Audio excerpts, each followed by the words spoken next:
Hello student, welcome back to CNJ Viva. Let's decode the science of living. So this is your educator Sugan Sharma. So आज की video में बात करने वाले हैं अबाउट द प्रोटीन स्ट्रक्चर. सो हम प्राइमरी प्रोटीन स्ट्रक्चर देख चुके थे, तो इस वीडियो में हम बात करने वाले हैं about the secondary protein structure. तो प्राइमरी में हमने क्या देखा था अब तक? प्राइमरी में हमने बात की थी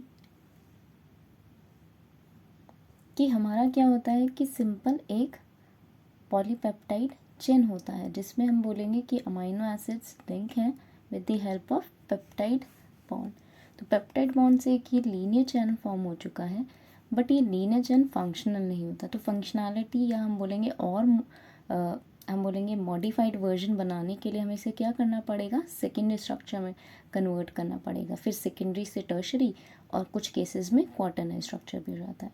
तो प्राइमरी स्ट्रक्चर तो सिंपल हमारा पॉलीपेप्टाइड चेन हो गया. अब इसमें हम क्या करेंगे, कुछ मॉडिफिकेशंस करेंगे, इसी को क्या करेंगे, जोड़ तोड़ के कुछ फंक्शनल बनाएंगे. तो इसमें हम क्या करते हैं, सेकेंडरी स्ट्रक्चर में जनरली हमारा क्या हो जाता है, it is the local folded structure form within the polypeptide due to interaction between the atom of backbone. Atom of backbone से हमारा क्या मतलब है, जो हमारा सिंपल स्ट्रक्चर होता है अमाइनो एसिड्स का, उसमें हम क्या देखते हैं कि ये हमारा सी अल्फ़ा और इससे हमारा एक कार्बोक्सिलिक ग्रुप और इधर एक एन टर्मिनल पे अमाइनो ग्रुप जुड़ा होता है. यहीं से हमारा दूसरा क्या हो जाएगा, दूसरे उसका हमारा क्या आ जाएगा, अमाइनो ग्रुप जुड़ जाएगा और इधर से दूसरे अमाइनो एसिड्स का. तो ये हमारा एक क्या हो गया, अमाइनो एसिड्स, जिस पर एक साइड क्या है, आर चेन है और एक साइड हमारा हाइड्रोजन एटम होता है.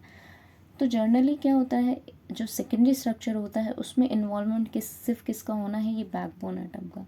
उसमें आर चेन जो हमारी साइड चेन है उसका कोई लेना देना नहीं होता, उसमें बॉन्ड फॉर्मेशन नहीं होता. जितने भी इंटरैक्शंस होंगे वो किस में होंगे, मेन बैकबोन के. ये अभी मैंने सिर्फ एक अमाइनो एसिड्स का दिखाया है, दूसरा जो हमारा सब्सिक्वेंट अमाइनो एसिड्स होगा उसी तरह से उसका भी. तो आर चेन का इंटरैक्शन इसमें इन्वॉल्व नहीं होता है, वो होता है टर्शरी स्ट्रक्चर में. तो इसमें क्या है, लोकल फोल्डेड फॉर्म है. मतलब क्या है, ये ही हमने जो हमारी लीनियर पॉलीपेप्टाइड चेन थी इसी को क्या कर दिया, कुछ फोल्डेड फॉर्म बना दिए, लाइक हेलिक्स बना दिए, टर्न्स बना दिए, शीट्स बना दी. तो ये हमारा एक फोल्डेड स्ट्रक्चर हो गया. किस वजह से, कुछ इंटरैक्शंस की वजह से, जो किस में हो रहे हैं, एटम्स ऑफ बैकबोन, जो हमारा NCC अल्फ़ा है उसके बीच में हो रहे हैं. तो जर्नली हमारे क्या हो जाते हैं, सेकेंडरी स्ट्रक्चर की अगर हम बात करें तो 3 तरह के हमारे सेकेंडरी स्ट्रक्चर फॉर्म होते हैं, helix, sheets and turns and loop.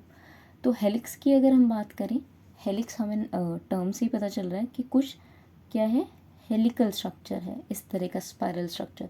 जैसे एक सिंपल धागा है, उसको हमने किसी चीज़ पर क्या कर दिया, रोल करना शुरू कर दिया, इस तरह से हेलिक्स फॉर्म में, तो वो क्या कर देगा, एक हेलिक्स की फॉर्म ले लेगा, शेप ले लेगा. तो हेलिक्स में जर्नली हमारा क्या हो गया कि इस तरह से हेलाइसिस फॉर्म हो जाते हैं due to interactions between the atom of backbone. इसमें भी क्या होगी, जो आर चेन होगी वो कहाँ पर होगी, बाहर की साइड लोकेटेड होगी, उसका इंटरैक्शंस नहीं होगा, मतलब उसमें बॉन्ड फॉर्मेशन नहीं होगा दूसरे एटम से, वो जिस बॉन्डेड फॉर्म में है वैसे ही प्रेजेंट रहेगी. इंटरैक्शन किस में होगा, जो एटम्स होंगे CN अल्फा वाले, जो हम बोलेंगे कार्बोक्सिलिक ग्रुप या फिर अमाइनो ग्रुप्स के बीच में.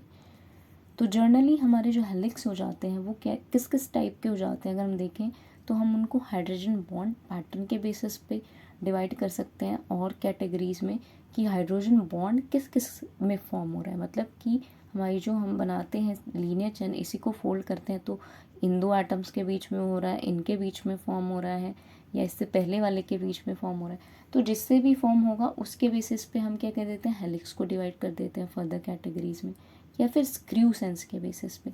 स्क्रू सेंस का मतलब कि वो जो हमारा फोल्डेड स्ट्रक्चर अब बना है वो राइट हैंडेड मैनर में है या फिर लेफ्ट हैंडेड मैनर में, जो उसकी कॉइलिंग है किस डायरेक्शन में. इससे पहले हम कॉलेजन में स्टडी कर चुके हैं कि हमारे क्या हो जाते हैं, single single left handed helix एक दूसरे के अराउंड कैसे कॉइल्ड होंगे, राइट हैंडेड मैनर में 3 अल्फा हेलिक्स थे, तो वो हमारा क्या बना रहे थे, फिर एक ट्रोपो कॉलेजन बना रहे थे. तो इसी तरह से स्क्रू सेंस की बात करते हैं तो हम सिंपल क्या करते हैं, लेफ्ट हैंडेड है या फिर हमारा राइट हैंडेड है. और अगर हम एटम्स या फिर अमाइनो एसिड्स के बेसिस पर डिवाइड करें तो हम बोलते हैं कि जर्नली ये जो एक टर्न आया है इसको हम बोलते हैं टर्न, जो हेलिसिस में मिलता है.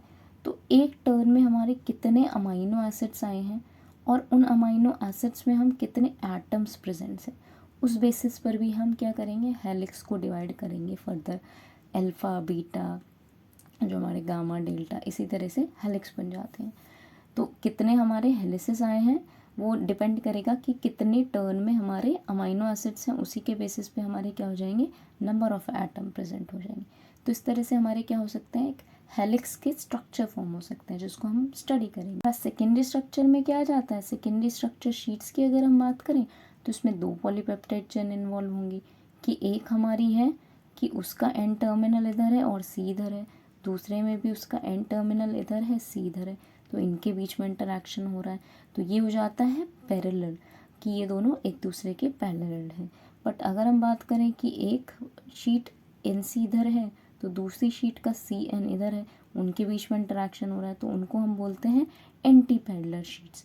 तो वो हमारी जर्नली मोस्ट कॉमन क्या हो जाती है, बीटा शीट्स, जो हम अक्सर प्रोटीन्स के केस में यूज़ करते हैं।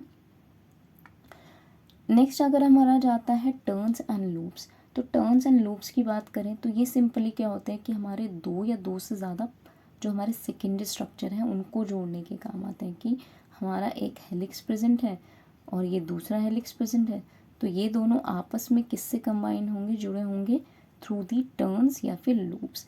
या फिर हमारा ऐसे भी हो सकता है कि हमारे ये शीट्स थी, शीट्स 2 आपस में किस तरह से एक दूसरे से जुड़ी हुई हैं, साथ ही साथ हमारा हेलिसिस भी जुड़ा हुआ है किससे, यहाँ पर ये क्या हो जाएंगे, टर्न्स प्रेजेंट हो जाएंगे। तो टर्न्स क्या करते हैं, 2 या 2 से ज़्यादा सेकेंडरी स्ट्रक्चर को ज्वाइन करने में हेल्प कर सकते हैं। तो वो भी हाइड्रोजन बॉन्डिंग के बेसिस पर टाइप 1 टाइप 2 टाइप के हो सकते हैं। सो हेलिक्स के बारे में हम स्टडी करेंगे in the next video. If you like this video, then hit the subscribe button and share with your friends. Thank you so much.